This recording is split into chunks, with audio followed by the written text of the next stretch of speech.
que acima de tudo é o encontro eucarístico. Meus irmãos e minhas irmãs, a paz e a graça da parte de Deus. Antes da gente poder refletir um pouco sobre o tema de hoje, tema esse que já foi introduzido no início da celebração, queria fazer um olhar muito breve sobre aquela palavra que já foi falada ao nosso coração, a liturgia de hoje. Esses dias que é o tempo da Páscoa, é com muita alegria que nós somos premiados com esses textos pascais, sobretudo os textos do Evangelho de São João, que nos fala de uma experiência profunda e ocular, daquele que não somente ouviu, mas daquele que experimentou do próprio âmago da presença do coração do Senhor. Por isso se tornam textos fortes, basilares para a compreensão desse mistério que nós celebramos, que é o mistério pascal. Mas esses dias, principalmente desde a sexta-feira passada, adentrando já no início da semana, segunda-feira, e percorrendo durante todo esse caminho, estamos rezando com o texto do capítulo 6 do Evangelho de São João, que por si só é um texto eucarístico, que nos fala da Eucaristia. Jesus, no texto de hoje, é o verdadeiro pão do céu. Esse pão que quem come, ainda que morra, com ele viverá, estará vivo. A Eucaristia como essa presença da unicidade que existe entre o Pai e o Filho. Jesus que se dá para cada um de nós, para que na sua presença nós sejamos fortalecidos. Esse texto que traz a profundidade da Eucaristia que nós celebramos, apresenta a nós não meramente um discurso de um pão que alimenta a nossa fome biológica, mas do verdadeiro pão que transcende a nossa realidade humana e que nos lança, por isso, nos lança dessa realidade imanente que a gente vive aqui, para aquilo que nós como igreja desejamos e presunçosamente caminhamos para a realidade do céu. Por isso lá no final do texto, o texto aponta esse caminho para aqueles que vivem uma experiência, se não cotidiana, pelo menos dominical, uma experiência eucarística, porque quem desse pão for comer, será transpassado pela realidade daquele que já é a eternidade, daquele que com Cristo morre, vive a experiência como nós vivemos agora há poucos dias, do seu mistério pascal, da sua paixão, que desce a profunda experiência da mansão dos mortos, mas que com Jesus na Eucaristia, nesses tempos atuais, como comunidade pós-pascal, com ele também ressuscitará. Por isso, ainda que experimente da morte, quem comunga desse pão que é o pão da vida, também com Jesus, já podemos então proclamar essa glória, essa certeza, que é a certeza da fé, a certeza da igreja. Com Jesus estaremos salvos, estaremos vivos, uma igreja viva, que testemunha essa presença, como o Círio Pascal, que sinaliza para nós essa presença do Cristo, que vive e reina hoje e sempre, para a glória de Deus Pai, porque essa é a missão de Jesus. Na Eucaristia, essa missão se perpetua no interior da igreja, para a igreja que, como celebra e diz, fazei isso em memória de mim, é para que ela, na Eucaristia, tenha sempre a memória que se refresca e a memória que também se fortalece dessa presença de Jesus na Eucaristia, que faz com que a nossa vida nele seja uma vida de ressuscitados, de irmãos e irmãs que experimentam já aqui e agora, como nessa celebração, essa glória de Deus, essa presença do Pai que a nós cotidianamente é nos apresentado na presença do Filho. Por isso, esse texto vem para nos fortalecer uma experiência celebrativa, como que a certeza que fortalece essa comunidade de fé, que é sustentada justamente pela presença de Jesus. Eu sou o pão vivo desse interior. Do interior aqui, quero fazer essa referência, sabe que mesmo a comunidade estando a muita distância daquela igreja matriz, onde a presença do Padre é perene, é uma constante, mas tendo a presença da Eucaristia, todos os dias ali essa comunidade é sustentada pela presença da Eucaristia que está ali no sacrário, mas que também está ali quando a comunidade se encontra para poder celebrar essa memória. A memória de Jesus como pão do céu é a memória do Pai, que no Cristo encontra a sua unicidade. De modo que a comunidade, então, acaba sendo o sinal, a testemunha dessa presença real de Cristo na Eucaristia, como esse verdadeiro pão do céu, como a gente viu na primeira leitura que acabamos de ouvir. Embora a primeira leitura já nos coloca diante de uma transição, agora o nosso olhar é um convite a percorrer os passos do testemunho da vida, da missão de Paulo. Hoje ainda Saulo, como aquele que, por ora, vive uma experiência sem contemplar profundamente esse mistério da Eucaristia, que é o próprio Jesus ressuscitado. Portanto, é um perseguidor ainda da realidade da igreja, que celebra desde as catacumbas essa experiência desse pão descido do céu, desse verdadeiro pão que é Jesus.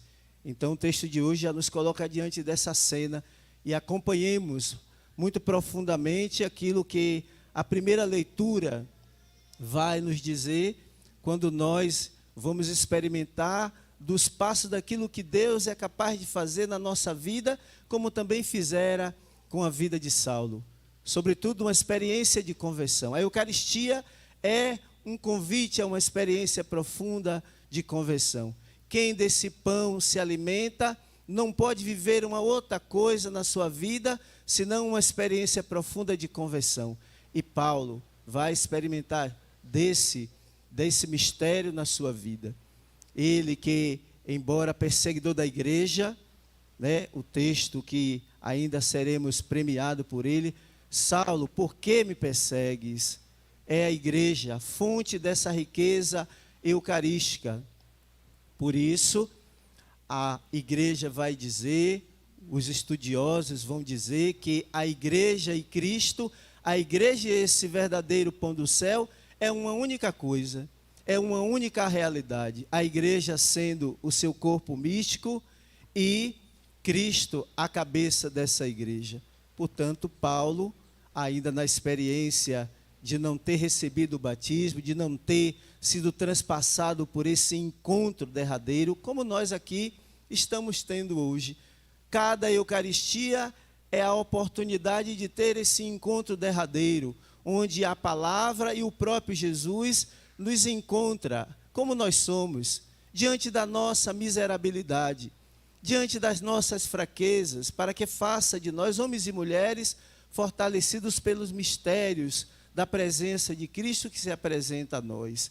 Por isso não tem como fazer uma outra experiência como a de Paulo, a experiência de quem ouve essa palavra que nos impacta, que vai adentro à realidade da nossa vida e nos convida a uma mudança de paradigma, a uma mudança de uma vida que na presença de Jesus se renova. Olha, ao chegar aqui para celebrar a Santa Missa, nesse contexto do novenário da paróquia, a Eucaristia nos proporciona isso. Ao sairmos daqui, sobretudo por ela, como homens e mulheres renovados, e mais do que renovados, a Eucaristia no capítulo 6 do Evangelho de São João, é a Eucaristia que nos convida ao compromisso, a uma igreja que se compromete. Desde os primeiros passos desse texto do capítulo 6. A uma igreja que assume verdadeiramente a identidade de que ela precisa ser a presença desse verdadeiro pão do céu. E Saulo vai então experimentar isso. De modo, meus irmãos e minhas irmãs, que a gente, nessa realidade da igreja, experimenta isso também cotidiana sobre a presença materna de Nossa Senhora. O caminho que nós estamos fazendo esse ano da festa de 2022 nos coloca diante de uma experiência profunda com Maria, que certamente também aqui na paróquia de Estela Maris, cada um de vocês também, paroquianos, são convidados a experimentar, assim como aqueles irmãos, assim como aqueles que foram escolhidos para poder beber na fonte do âmago do coração sagrado de Nossa Senhora. O tema nessa noite, que aqui já foi sinalizado na abertura da reflexão que introduz a celebração de hoje, nos convida a beber nessa fonte do coração de Maria, para que nesse coração todos nós, como filhos, como filhas, como irmãos e irmãs, possamos nos sentir refugiados. E não há nada melhor do que nos sentir refugiados diante de um coração que é grandioso e que, sobretudo, é um coração de mãe. Então, falou no coração de mãe, tudo, enfim, no coração de mãe se sente acolhido, amado e predileto. Falar do coração de Maria é falar expressamente do amor de Deus, que no coração daquela menina de Nazaré, então ali se expressa, como aquele que escolhe apenas um caminho de uma pobre menina da cidade de Nazaré. Ela é a filha predileta, a filha escolhida para ser a mãe do nosso Salvador. Efetivamente, ela é a Virgem Maria, que na anunciação do anjo recebe essa tarefa grandiosa, que nem ela mesma sabia o que seria. E, portanto, vai dizer, olha, como acontecerá isso? Mas ela se torna a mãe do Verbo, a mãe do Cristo Redentor, remida de todos os nossos pecados, preservada. Ela nos dará atenção não pelos seus próprios méritos, mas pelos méritos daquele que dela vai nascer. Foi enriquecida como excelsa pela dignidade da missão que a ela foi confiada. É Maria, a mãe do Deus que é Filho, a enriquecida pela presença magnânima do Espírito Santo, que é o seu esposo. E por esta insígne graça, Maria leva vantagem, não como que o privilégio que é seu, mas que é lhe dado dentre todas as criaturas. Vai nos falar isso o documento do Vaticano II, Lumen Gentium. E o Papa, hoje santo, o saudoso Paulo VI, vai nos dizer num de seus discursos: Maria, tendo ela sido escolhida por Deus, assume essa missão como aquela que é elevada para ser, como aquela que é elevada, não como aquela que se eleva para ser a mãe do Salvador. Também recebeu de Deus a graça de ser a mãe espiritual, não somente de Jesus, mas da humanidade inteira. João, lá no capítulo 3. Mulher, eis aí os seus filhos. Maria, pois, como mãe do Cristo, também a mãe de todos os fiéis, de todos os pastorezinhos, de todos nós, pastores, sacerdotes, mas de todos aqueles que também são pastoreados. Paulo VI, 1966. Sobre a maternidade espiritual de Maria, ainda a Constituição Dogmática da Igreja, a Lumen Gentium, que é um documento do Vaticano II, quer nos dizer que a maternidade de Maria alcança a economia da graça e perdura até os dias de hoje. Não ficou lá escondida no mistério que foi revelado pelo arcanjo São Gabriel. De fato, depois de elevada ao céu, ela não abandonou a igreja, ela continua sendo aquela que se apresenta a nós em todo tempo e lugar.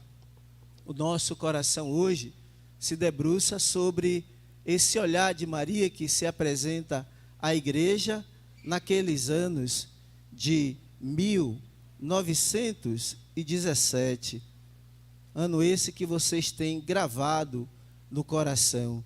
Nossa Senhora apareceu em Fátima, em Portugal, aqueles pastorezinhos, e se apresentou como mãe preocupada com os seus filhos que labutavam sobre os vales de lágrimas, sobre aquela realidade tão difícil e que nos faz lembrar, e por que não trazer aqui presente qual realidade era essa?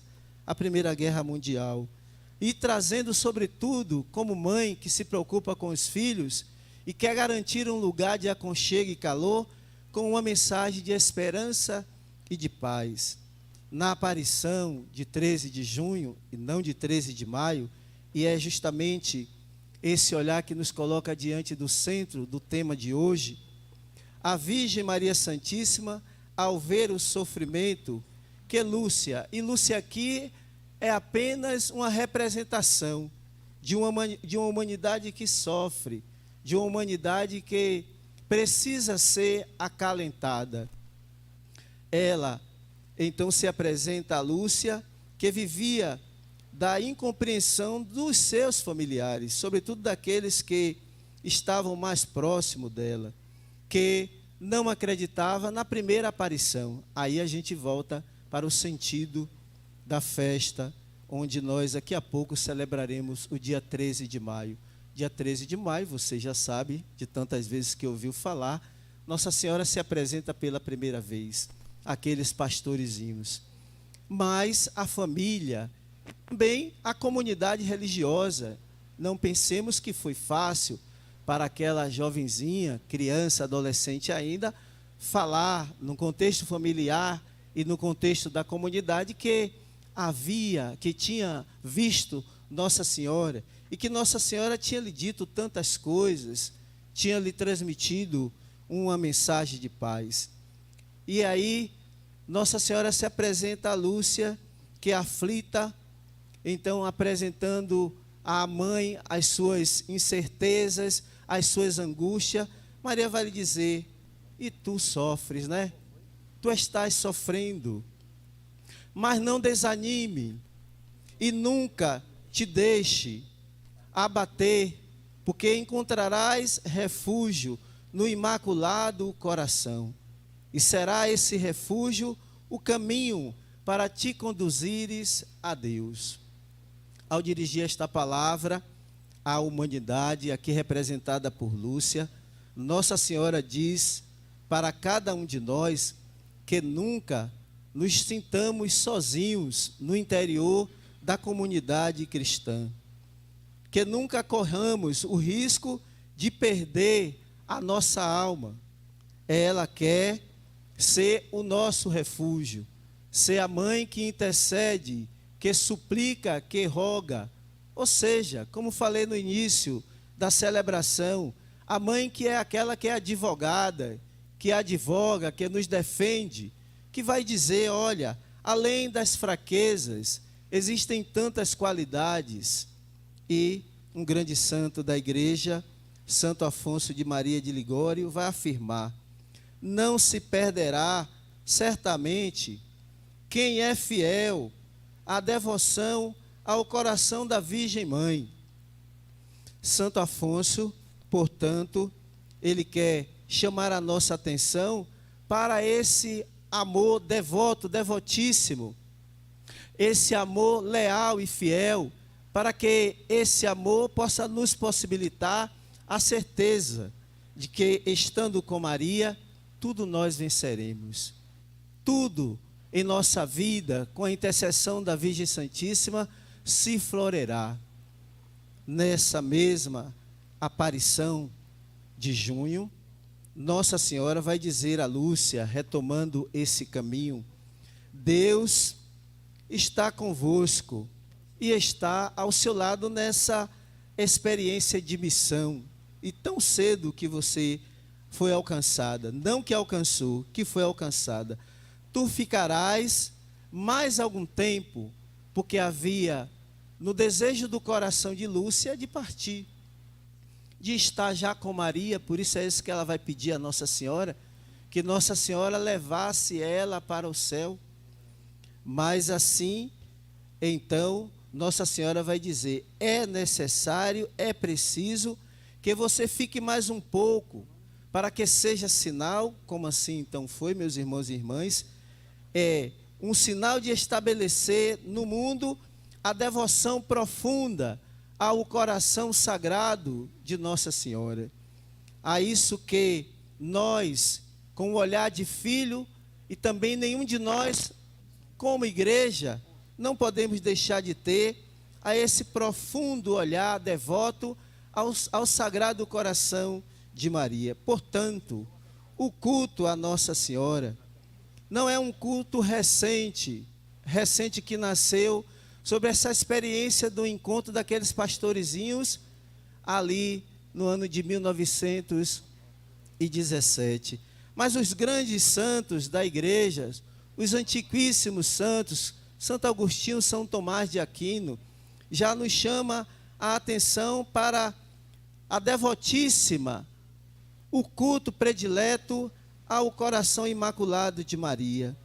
Não apenas esse culto quer confirmar esse amor de Maria para conosco, vai nos dizer Santo Agostinho, mas é para que nós, no coração de Maria, continue experimentando o coração de Deus que se derramou de amor profundo por cada um de nós.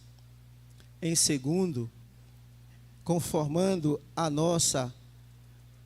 vontade de Deus e perguntando sempre: o Senhor, o que é que nós queremos perguntar também? Senhor, o que tu queres de nós? E o que é que realmente o Senhor quer se apresentar para nós, assim como se apresentou através do coração de Maria a aqueles pastorezinhos? Mas aí a resposta vem justamente agora não de Lúcia, mas de Santa Jacinta, que vai dizer, ela que é a grande apóstola da devoção do Sagrado Coração de Maria. Quando estava doente, um pouco antes de morrer, ela dizia a Lúcia: já me falta pouco para ir para o céu, mas você, que representa a humanidade, precisa permanecer como essa igreja viva, para poder difundir no mundo essa devoção a esse coração que acolhe uma vontade, que sobretudo é a vontade de Deus. E quando fores dizeres isso, não, igreja, não tenha medo, coragem, diga isso com a força que vem do próprio Cristo. Diz a toda a gente, proclama sobre as realidades mais difíceis, que o coração imaculado de Maria é a revelação profunda do coração de Deus que se derrama de amor por essa humanidade. Isso a gente encontra lá na memória do livro que traz toda essa narrativa nas páginas 130. É válido ainda, meus irmãos, salientar que a devoção ao Imaculado Coração de Maria não nasce profundamente nas experiências de Fátima, mas nasce na devoção popular. Nasce em cada irmão, em cada irmã, em cada filho, em cada filha, que rogando, suplicando, pedindo nas orações dos Santos Rosários e que experimenta do âmago desse coração.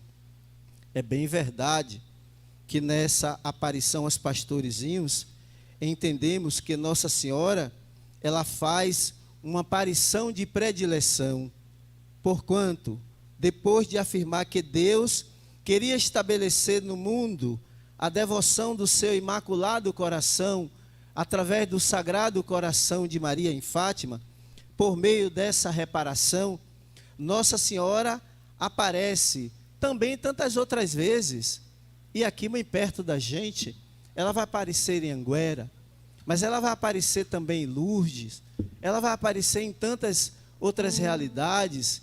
Ontem à noite nós refletimos aquela aparição de Medjugorje, Nossa Senhora Rainha da Paz, em um contexto também.